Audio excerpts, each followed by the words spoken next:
नमस्कार दोस्तों, स्वागत है आपका कुमाऊं के इतिहास पुस्तक के इस सारांश में। इसमें हम पढ़ेंगे कुछ पौराणिक कथाएं और कुछ ऐतिहासिक साक्ष्यों के बारे में। तो बागेश्वर, सीतावनी और गर्गाचल पहले इसको पढ़ेंगे, फिर उसके बाद अन्य। तो ये है बागेश्वर और ऋषि मार्कंडे की तपस्थली है ये। वशिष्ठ ऋषि जब सरयू नदी को उत्तर दिशा से ला रहे थे, सरयू मार्कंडे को देखकर सरयू नदी यहाँ पर रुक जाती है और एक तालाब का निर्माण करती है।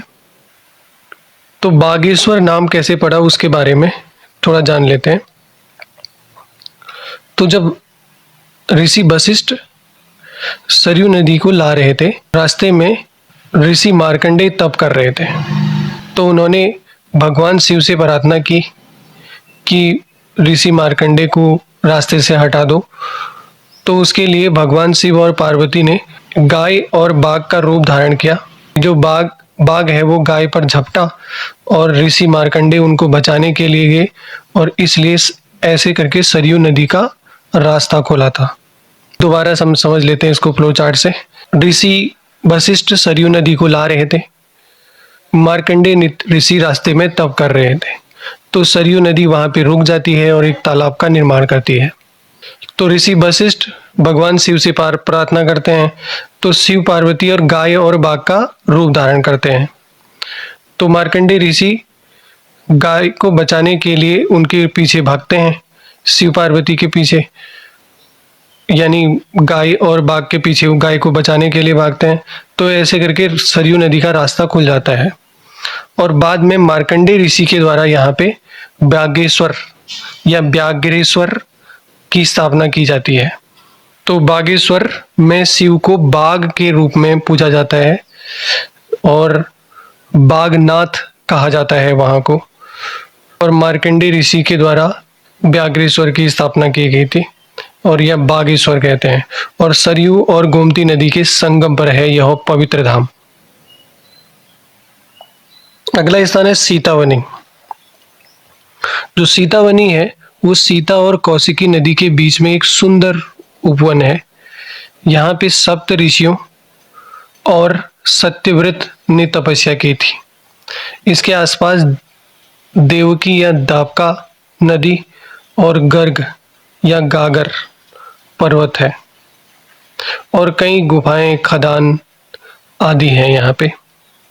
तो विश्वामित्र के आदेश पर राम, लक्ष्मण, सीता यहाँ आते हैं सीतावनी में, और सीता ने यहाँ पे इच्छा जताई थी कि वो स्नान करें। तो यहाँ पे दो झरने प्रकट हुए थे और सीतावनी में सीता ने समय बिताया था, इसी कारण से इसका नाम सीतावनी नाम पड़ा। स्थानों की बात करें तो बहुत से स्थान ऐसे थे जो पौराणिक स्थान थे या पवित्र भूमि बोला जा सकता है, जैसे सीतावनी।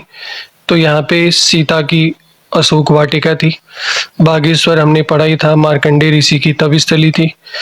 और गर्गाचल गर्ग ऋषि की तपस्थली थी, यहाँ से गोला नदी का उद्गम होता है और गर्गेश्वर शिवलिंग है यहाँ पे। नैनीताल, यहाँ इसे त्रिऋषि सरोवर कहा जाता था। 3 ऋषि थे यहाँ पे, अत्रि, पुलस्त्य और पुलह। इन 3 ऋषियों के द्वारा यहाँ पे तप किया गया था। तो गर्गाचल जो है ना, इसको षष्ठी खाता भी कहते थे। षष्ठी खाता यानी 60 तालाब थे यहाँ पे। इस स्थान पर 60 तालाब थे, ठीक। और 60 तालाबों में से कुछ त्रिऋषि सरोवर, जहाँ पे अत्रि, पुलस्त्य और पुलह ने तप किया था। मानसरोवर का फल कहते हैं इसे। भीमेश्वर भीमसेन के द्वारा बनाया गया था और भीमेश्वर शिवलिंग है यहाँ पे। पुष्पभद्रा नदी का उद्गम होता है यहाँ से। नवकोण ताल है ये, या नौकुचिया ताल कहते हैं। पूर्व की दिशा में एक पवित्र सरोवर है। नल सरोवर गार्गेश्वर के पूर्व में। दमयंती सरोवर गर्गेश्वर के पूर्व में है ये भी स्थित। राम सरोवर खुरपा ताल के पास में है। यह खुरपा ताल को ही पुराना नाम राम सरोवर का था। सीता हृदय, ये भी पूर्व की दिशा में एक पवित्र ताल था। ऐसे ही बहुत से ताल थे जो इस क्षेत्र में थे। ये है कुमाऊं का प्राचीन इतिहास। असल मायनों में इतिहास या लिखित साक्ष्यों वाला इतिहास अभी से शुरू हो रहा है। तो इसमें हम विराटपत्तनम के बारे में पढ़ेंगे, कुरुवंश के बारे में पढ़ेंगे, जो कुमाऊं के सकादित्य हैं उनके बारे में, कत्यूरी राज्यों के बारे में थोड़ा बहुत, हेंगसांग के विवरण के बारे में और शंकराचार्य के विवरण के बारे में, इन सब पे पढ़ेंगे। तो यह है प्राचीन ढिकुली और विराटपत्तन, जो रामनगर वाले क्षेत्र को बोला जाता था। तो पुरातात्विक साक्ष्यों के अनुसार कुमाऊं का सबसे प्राचीन जो बस्ती थी वो ढिकुली थी, और इस प्राचीन बस्ती के जो अवशेष हैं वो अभी भी रामनगर वाले क्षेत्र में, ढिकुली और रामनगर क्षेत्र में इसके जो अवशेष हैं ये मिलते हैं, ये मूर्तियां। कोसी और रामगंगा नदी के बीच बसा हुआ है ये। इसका पुराना नाम विराटपत्तन या विराटनगर कहा जाता था। बाद में इस स्थान पर कत्यूरी राजाओं की राजधानी बनी जो लखनपुर कहलाई थी, और 7वीं सदी में जो कत्यूरी राजा थे उन्होंने अपनी सर्दियों की राजधानी जो है वो ढिकुली को बनाया था। तो कुरुवंश और पांडवों से संबंधित कुमाऊं वाला क्षेत्र है वो कुरुवंश के अधीन था, या कत्यूरी राजा जो थे वो कुरुवंश के अधीन थे। कुरुवंश के भी इंद्रप्रस्थ साम्राज्य के अधीन थे। इंद्रप्रस्थ आधुनिक दिल्ली को कहते हैं। इस क्षेत्र में पांडवों ने अज्ञातवास काटा था। तो लोक परंपराओं एवं इतिहास के अनुसार बैराटनगर जो क्षेत्र जहाँ पे पांडवों ने अज्ञातवास किया था 1 वर्ष तक, वो क्षेत्र यही क्षेत्र है। हालांकि कुछ किताबों में जो विराटनगर है वो जौनसार बाबर वाला क्षेत्र को भी बोला जाता है। पांडव वाला में यहाँ पे अवशेष मिलते हैं। ढिकुली के पश्चिम में लालडाक चौकी के पास पांडवाला नामक स्थान पर प्राचीन खंडहरों के अवशेष मिलते हैं यहाँ पे। तो हम ये याद रखेंगे, कुरुवंश के अधीन था कुमाऊं के कत्यूरी राजा, और कुरुवंश के भी किस साम्राज्य के अधीन, तो इंद्रप्रस्थ साम्राज्य के अधीन थे। और लोक मान्यताओं के अनुसार विराटनगर जहाँ पे पांडवों ने 1 वर्ष अज्ञातवास काटा था वो अज्ञातवास यहाँ पे है विराटनगर में, और पांडववाला में इसके अवशेष मिलते हैं। आगे पढ़ेंगे तो कुमाऊं में सकादित्य यानी शकों के बारे में। तो अकबर से पहले जो मुस्लिम इतिहासकार या लेखक हैं उन्होंने कुमाऊं का उल्लेख नहीं किया है, लेकिन अकबरनामा में कुमाऊं का उल्लेख मिलता है। कनिंगम के अनुसार कुमाऊं के राजा थे सकादित्य, जो ढिकुली के पास वाले स्थान पर रहते थे। कनिंगम ने ये बोला कि जो सकादित्य थे वो शकों के राजा थे असल में, न कि शक विजेता थे। जो शक विजेता है उनको सकारी कहते हैं असल में। तो इतिहासकारों के अनुसार यहाँ पे शक आए, फिर उसके बाद हुण आए, फिर कत्यूरी समूह इस क्षेत्र में आके बसे थे। तो एक ऐतिहासिक संदर्भ है, बहुत महत्वपूर्ण पूछा गया सवाल है। तो दिल्ली के अंतिम मौर्य राजा थे राज्यपाल। इनकी जो हत्या है दिल्ली में, ठीक, इनकी हत्या कुमाऊं के सकादित्य के द्वारा की गई थी। कत्यूरी वंश या उनके जो प्रारंभिक राजा थे शालिवाहन के बारे में पढ़ेंगे। तो कत्यूरी वंश के वैसे संस्थापक बसंत देव या वासुदेव को कहा जाता है। कत्यूरी वंशावली के अनुसार जो शालिवाहन है उनके मूल पुरुष माना जाता है, जो अयोध्या के सूर्यवंशी बताए गए हैं, जिन्होंने कुमाऊं और गढ़वाल में एक शक्तिशाली साम्राज्य बनाया था। और अधिकतर इतिहासकारों के अनुसार कत्यूरी वंश के संस्थापक बसंत देव या वासुदेव थे। जो बसंत देव थे या वासुदेव थे उनके द्वारा जोशीमठ का नरसिंह मंदिर बनाया गया था, या वासुदेव मंदिर भी कहते हैं इनको। ठीक, ये जो वासुदेव थे, वैसे सभी जो कत्यूरी कार्तिकेयपुर के राजा थे वो सभी के सभी गिरिराज चक्र चूड़ामणि की उपाधि धारण किया करते थे। जो ये गिरिराज चक्र है ये पूरे भारत के अखिल भारतीय सम्राट, चक्रवर्ती सम्राट के बारे में नहीं बोलता था, बल्कि ये गिरिराज यानी हिमालय के राजा थे। ये हिमालय के चक्रवर्ती राजा थे। तो कत्यूरी वंश के संस्थापक सूर्यवंशी शालिवाहन को माना जाता है, और इनकी प्रारंभिक राजधानी जोशीमठ या ज्योतिर्मठ थी। बाद में इनकी राजधानी कार्तिकेयपुर आई। हालांकि कार्तिकेयपुर का पुराना नाम भी ज्योतिर्मठ है, पर कार्तिकेयपुर असल में कत्यूर को दर्शाया गया है बद्रीदत्त पांडे के द्वारा। तो कार्तिकेयपुर कत्यूर में स्थापित की गई, और इनकी शीतकालीन जो राजधानी थी वो ढिकुली लखनपुर में थी।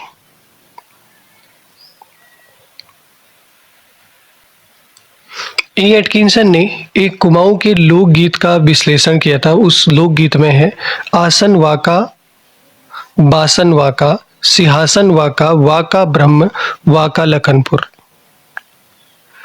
तो एटकिंसन ने इस जो लोकगीत है या इस भड़ को कत्यूरी राजा से जोड़ा था। उनके अनुसार जो आसन है उसका मतलब असंती देव की बात हो रही है। बासन जो है वो असल में बसंती या बसंत देव की बात हो रही है। और डोटी, अस्कोट और पाली के कत्यूरी वंशावली में इनका नाम मिलता है। और जो ब्रह्म की बात हो रही है वो असल में ब्रह्मदेव की बात हो रही है। तो जिसकी जो ब्रह्म राजा था उसकी राजधानी असल में लखनपुर हुआ करती थी। और बहुत से और जो इतिहासकार हैं उन्होंने भी यही माना कि ये कत्यूरी राजाओं से संबंधित है। और इनकी जो प्रारंभिक राजधानी थी वो जोशीमठ, बाद में उनकी राजधानी कत्यूर कार्तिकेयपुर हो गई। और जो प्रारंभिक कत्यूरी थे वो निवास करते थे असल में ढिकुली में। बाद में इसे चंद राजाओं के द्वारा अपना निवास बनाया गया था।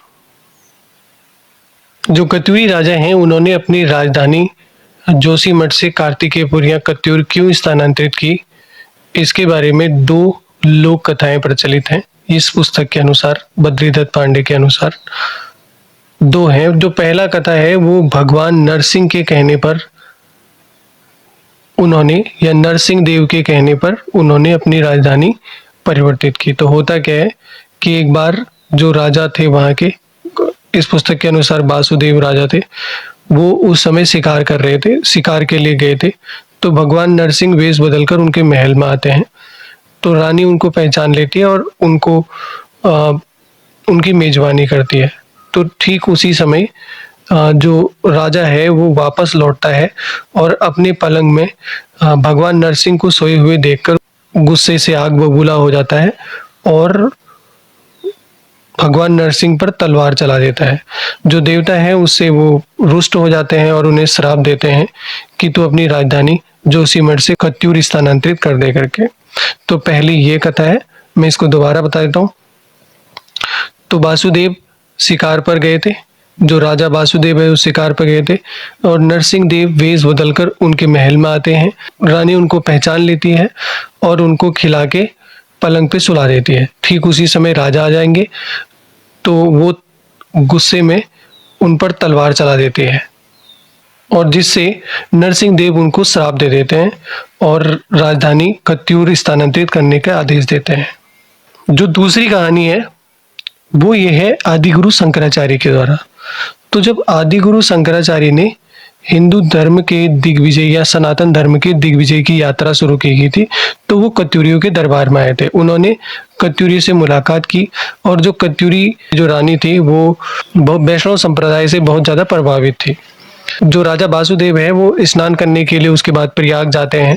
तो उससे पहले कत्यूरी काल में यहाँ पे बहुत ज़्यादा बौद्ध धर्म का प्रचार प्रसार था। अब बौद्ध धर्म का प्रचार प्रसार की जगहों में शंकराचार्य के आगमन के बाद उन्होंने सनातन धर्म का प्रचार प्रसार शुरू किया। तो उनके आदेश पर उन्होंने सनातन धर्म के प्रचार के लिए उनको कत्यूर क्षेत्र की ओर भेजा था। पर एक कहानी और भी है, ये पुस्तक में कुछ नया लिखा है, बाकी में नहीं है ये उल्लेख। तो कटौज के अनुसार जो कार्तिकेयपुर था वो जोशीमठ का पुराना नाम था और वहाँ के अंतिम राजा थे सुभिक्ष राजदेव। सुभिक्ष राजदेव के द्वारा राजधानी को कार्तिकेयपुर से कत्यूर स्थानांतरित की थी, यानी बैजनाथ स्थानांतरित किया था। याद रखना कटौज के अनुसार सुभिक्ष राजदेव ने, हम आगे जाके इसको पढ़ेंगे, सुभिक्ष राजदेव ने अपनी राजधानी को कार्तिकेयपुर जोशीमठ का नाम है वहां पे, कार्तिकेयपुर से कत्यूर स्थानांतरित किया था। तो हेंगसांग के विवरण को पढ़ते हैं। हेंगसांग के अनुसार 7वीं 8वीं सदी में वो गोविसाण और ब्रह्मपुर यानी लखनपुर, इन दो शहरों में आया था और यहाँ पे उसने देखा कि बहुत से मठ, बौद्ध मठ और मंदिर हैं और यहाँ पे जो बौद्ध धर्म है वो सनातन परंपराओं के साथ साथ फल फूल रहा है। इसको हम पहले भी डिस्कस कर चुके हैं। सबसे ज़्यादा जो बौद्ध धर्म का जो प्रभाव हुआ था कुमाऊं में, वो कत्यूरी काल में हुआ था। और 8वीं शताब्दी में जब शंकराचार्य ने दिग्विजय यात्रा की तो तब बौद्ध धर्म का पतन शुरू हुआ था। तो शंकराचार्य से पहले जो कुमाऊं में वो बौद्ध धर्म के निवासी ज्यादातर रहते थे। बाद में सनातन धर्म, सभी ने सनातन धर्म अपना लिया। फरिश्ता, कनिंगम, सेरिंग, एटकिंसन के अनुसार जो कत्यूरी साम्राज्य था वो उत्तर में सिक्किम से काबुल तक फैला हुआ था और दक्षिण में बिजनौर से दिल्ली तक फैला हुआ था। ये एक मजबूत और बहुत बड़ा साम्राज्य था इनके अनुसार। फरिश्ता का एक विवरण भी मिलता है कि कुमाऊं के एक राजा है पुरु, जिसने दिल्ली पर आक्रमण किया था। अब पुरु को पौरस बताते हैं लोग, हालांकि पौरस यहाँ का नहीं है। कुमाऊं की एक लोक कथा या लोक भड़ में सूरा और प्यूरा का उल्लेख मिलता है, जिसका संबंध लोग बताते हैं सिकंदर और पौरस से। इसको याद रखना, ये अभी हाल ही में ग्राम विकास अधिकारी वाले पेपर में पूछा गया था। हालांकि पहले मेरे को लगता था कि ये नॉर्मल जैसा, तो यहाँ पे जितनी भी चीजें थोड़ा आपको लगता है कि बहुत छोटी चीजें जैसी हो गई, तो नहीं, कोई भी नहीं, क्योंकि पहले मैंने भी बहुत टाइम से मैं इस किताब को पढ़ रहा था, लेकिन मैंने इस पे ध्यान तो दिया था, पर मेरे को इतिहास में मैंने पढ़ा था कि यार पौरस तो यहाँ का नहीं था, वो तो पंजाब ब्यास नदी वाले क्षेत्र का था। तो उसमें उसके अनुसार मैंने इसको छोड़ दिया कि ये खाली ऐसी बात होगी। पर ये ग्राम विकास अधिकारी के पेपर में पूछा गया था 2026 में, तो इसको बिल्कुल याद रखना। श्यूरा और प्यूरा जो है कुमाऊं की लोक कथाओं में जिसका उपयोग किया जाता है, वो असल में उनका संबंध सिकंदर और पौरस से है। फरिश्ता के विवरण में यह भी मिलता है कि 1480 से 1490 के आसपास कुमाऊं का एक राजा हुआ करता था। उस शासक ने दिल्ली के राजा देवराम राठौर से युद्ध लड़ा था। तो अभी के लिए हमारा जो हमने पढ़ा है एक बार उसको रिवाइज कर लेते हैं। तो पहले हमने पढ़ा था डिखुली या विराटनगर, विराटपतन। ये कुमाऊं की सबसे प्राचीन बस्ती है रामनगर के पास में। फिर दूसरा हमने पढ़ा था कुरुवंश के बारे में। पांडवों ने इस क्षेत्र में अज्ञातवास काटा था और पांडववाला में इसके अवशेष मिलते हैं। फिर उसके बाद से हमने बोला था कत्यूरी से पहले यहाँ पे शक लोग रहा करते थे और शकादित्य ने अपना शासन बनाया था डिकोली में, और मौर्यों के अंतिम राजा के साथ इनका युद्ध भी हुआ था। फिर उसके बाद से हम पढ़ते थे कत्यूरी के लिए। कत्यूरी के पहले जो आदि पुरुष माना जाता है वो शालिवाहन को माना जाता है या वासुदेव बसंत देव, तो ये भी कुमाऊं क्षेत्र से संबंधित है। फिर उसके बाद से लखनपुर, तो लखनपुर है वो रामनगर और रामगंगा नदी के आसपास का क्षेत्र है, और ह्वेंगसांग ने भी इसका विवरण किया था। फिर कत्यूरी की राजधानी, पहले राजधानी असल में जोशीमठ हुई थी, और नरसिंह देव और शंकराचार्य के प्रभाव के कारण उनकी राजधानी को जोशीमठ से कत्यूरी स्थानांतरित कर दिया गया। तो धार्मिक बदलाव जो हुए थे, पहले बौद्ध धर्म के लोग थे, बाद में सब लोग सनातनी बन गए यहाँ पे। और इनका साम्राज्य कहाँ से कहाँ तक फैला हुआ था, तो इनका साम्राज्य सिक्किम से काबुल तक और दिल्ली से बिजनौर तक इनका राज्य विस्तृत था। तो दोस्तों अभी के लिए इतना ही, बाकी मिलते हैं अगली क्लास में। और आपको वीडियो कैसा लगा इसके बारे में जरूर बताएं, और लाइक करें, शेयर करें, कमेंट करें और सब्सक्राइब करें।